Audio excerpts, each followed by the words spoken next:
Hello and welcome to Stampin' by Hannah and to the second in our 12 weeks of Christmas series. Today we are going to mass produce my Christmas card for this year, or one of my Christmas cards for this year. This is a super quick card, and I've got to before we get into the card properly, I'm going to hold my hands up here. I filmed this video. My camera is not working properly, and I thought I'd filmed it all and everything was going really well, and then I realised that I hadn't had the sound on. So you'll see lots of hand waving that probably doesn't match what I'm saying. So let's get going. This is using the Santa's Gifts stamp set, which I absolutely love. You may find that you're looking about in the autumn-winter catalogue for this, and you will find it's not there. It is in the annual catalogue. I still have catalogues available, both annual and autumn-winter. If you live in the UK and you want one, just pop into the info bar in the down bar below, and you see, down bar below, and there is a link onto my blog in there. From there you'll be able to see a request a catalogue, and just pop your details in there and I will get one sent out to you as soon as I can. The other thing that I use in this in this video is the decorative dots embossing folder. I would suggest that there's this embossing folder to use for this card, or you could use the brand new Falling Snow embossing folder. The link to that is in the down bar below as well. I'll pop that in the blog post. But I love this one. I haven't got the other one. I'll admit I haven't bought it. I need it. I do need it in my life, but it just hasn't fallen into my basket yet. So I'm sorry this video is quite long. But I thought I would show you as many steps as I can of mass producing this card.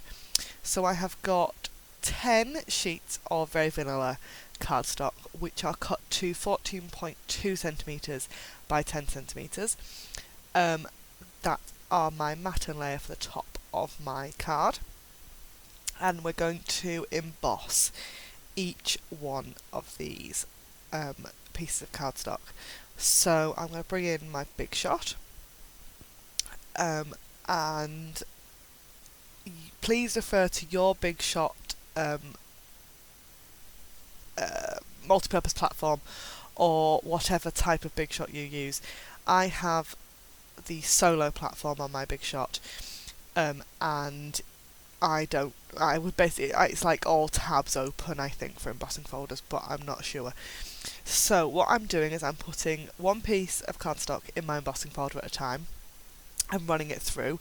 When it gets to the other side, I'm taking out the piece of cardstock and putting the next one in. So I do 10 passes through for each, obviously to emboss each one, but they're only going through once. And this does take a little bit of time. But it is worth it. I think it does add a lot to the card, that layer of embossing.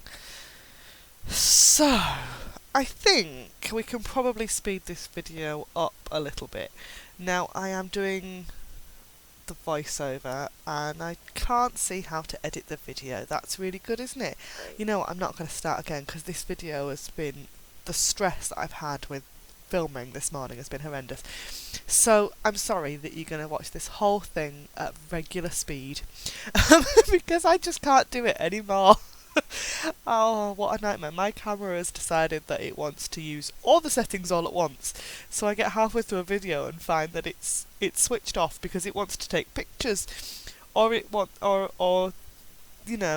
put itself into smart mode and it should be filming, and it's not happy at all.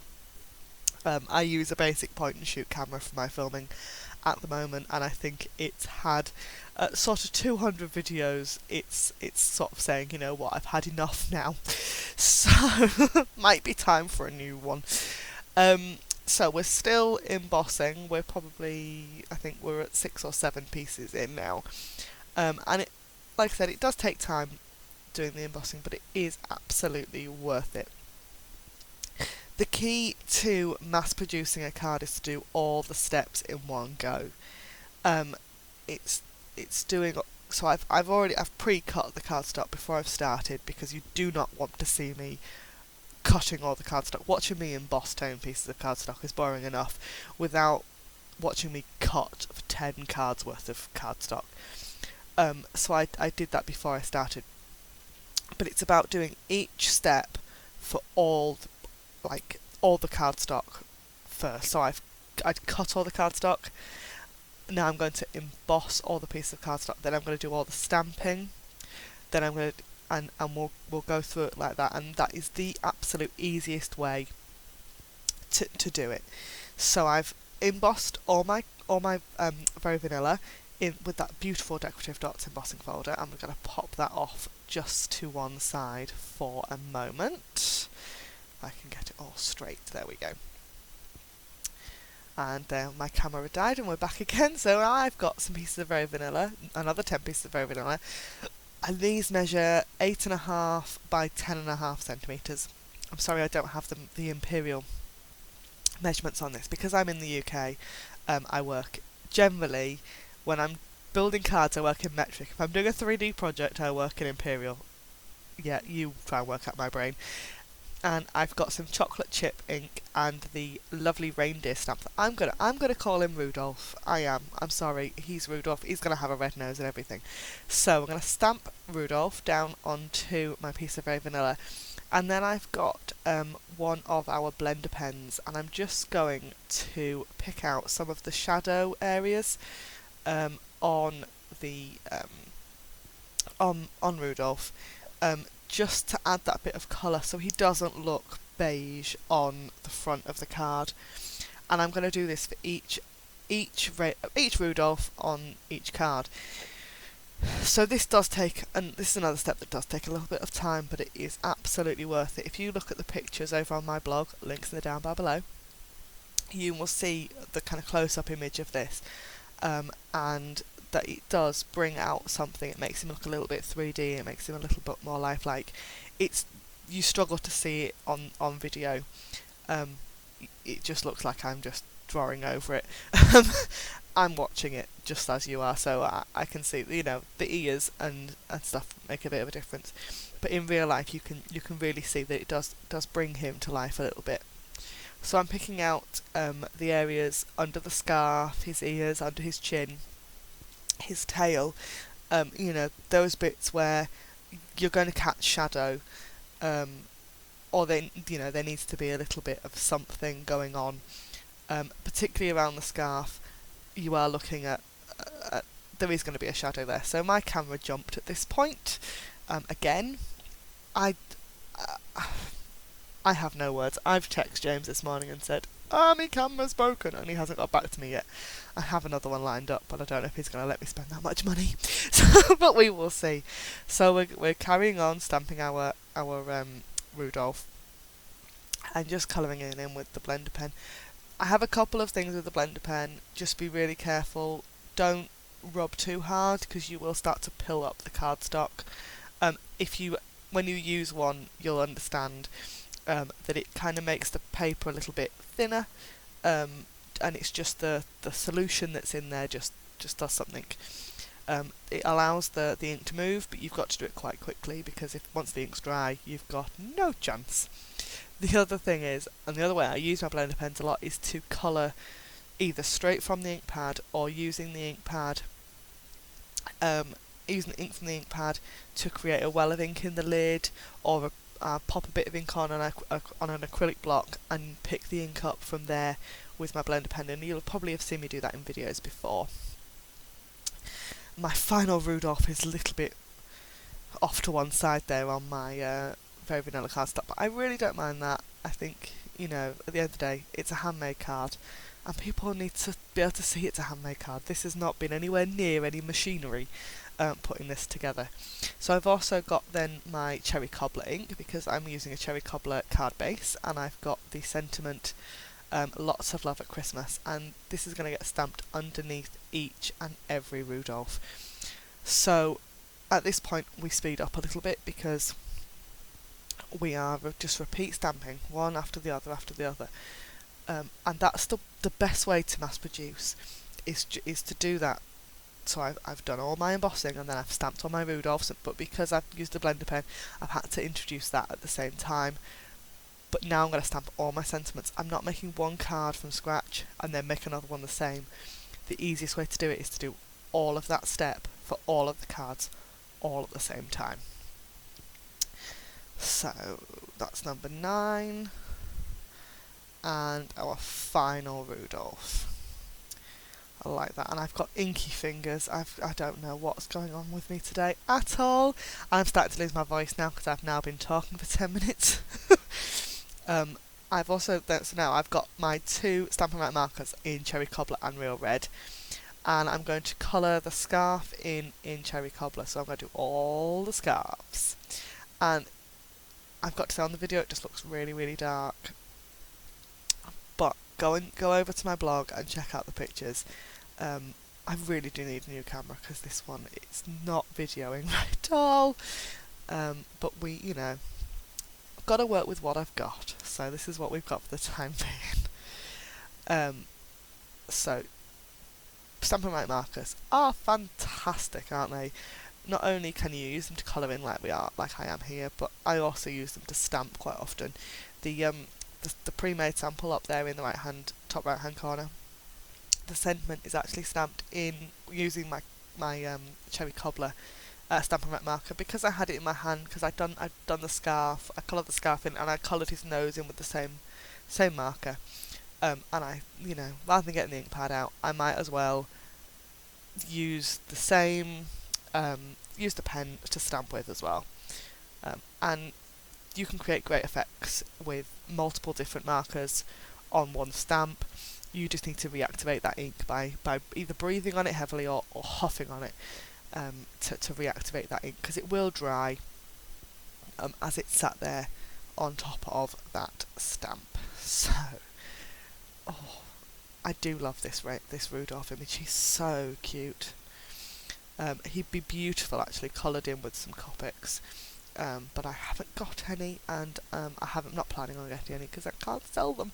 So I am an independent Stampin' Up demonstrator, and everything that I use in my videos you can purchase on my website. The link, as always, is in the down bar below. So I'm going to use my Real Red marker now just to colour in that nose, and this is obviously much quicker because I'm just doing a very small area. The reason I've changed from Cherry Cobbler into Real Red is because Real Red's a brighter ink, and I think Rudolph needs a bright nose, doesn't he? It would also look fabulous if you added some glitter onto his nose, or used some dazzling details, or something to make his nose really pop. We're going to add some fine tip glue to his nose to make it shiny. You could also use crystal effects or glossy accents to do the same. I've now got some basic grey cardstock, which is cut 1/2 centimetre taller and wider than that piece of Very Vanilla. So it is 10. So it's 10.5 by 8.5, and the pieces of Very Vanilla are 10 by 8. I am using my very favourite glue. I love Fast Fuse. It just sticks really well. It is a super strong adhesive though, and so when you make a boo-boo like this, it's not very forgiving. But they are stuck on there forever. The only thing you've got to be really aware of with Fast Fuse is that you've got to flick. When you're applying your glue pen, you need to flick at the end to break that adhesive, so otherwise you're going to end up with glue absolutely everywhere. Also, you'll find that the tape will go off of one side of the tape runner. So if you flick one way and flick the other every time, and you get into a bit of a rhythm with it, you will find that your tape will stay in the middle of the glue runner. So we're just working our way through these. Isn't this card so super cute?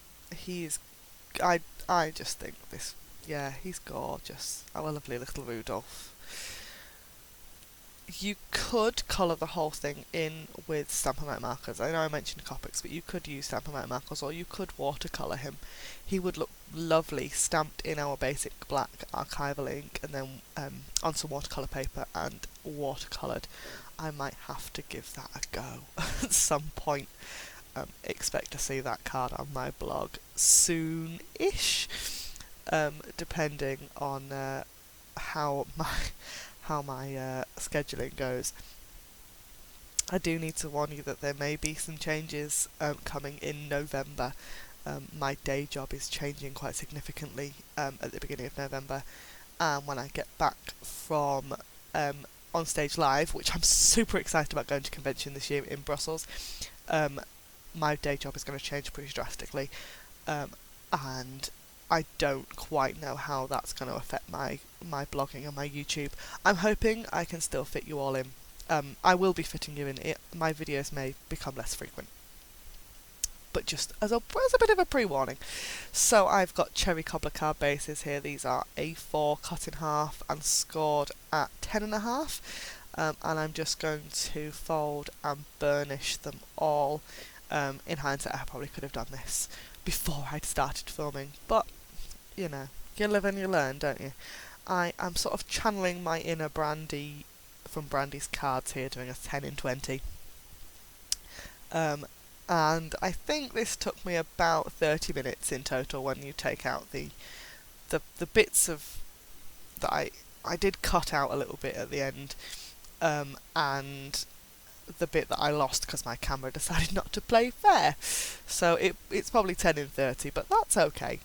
I think 10 cards in 30 minutes, even for a beginner, is perfectly doable. And I think it does show that, you know what, anybody can do this. People say to me all the time, I can't believe that you make all these cards. How do you find the time? Well, 10 cards in 30 minutes, you can make 20 cards in an hour. How many cards do you send at Christmas? If you make your 20 most favourite people or your closest loved ones a card, that's going to take you an hour. And you can buy all the products from me, info's in the down bar below. If you want, I can also come to you and we can make the cards together, providing you live within a 40-mile radius of me. And I charge £15 per 8 cards for my time, and that includes all materials and adhesives as well. So drop me a message if you're interested in that. I also have a Christmas stamper stack happening in November, I hope.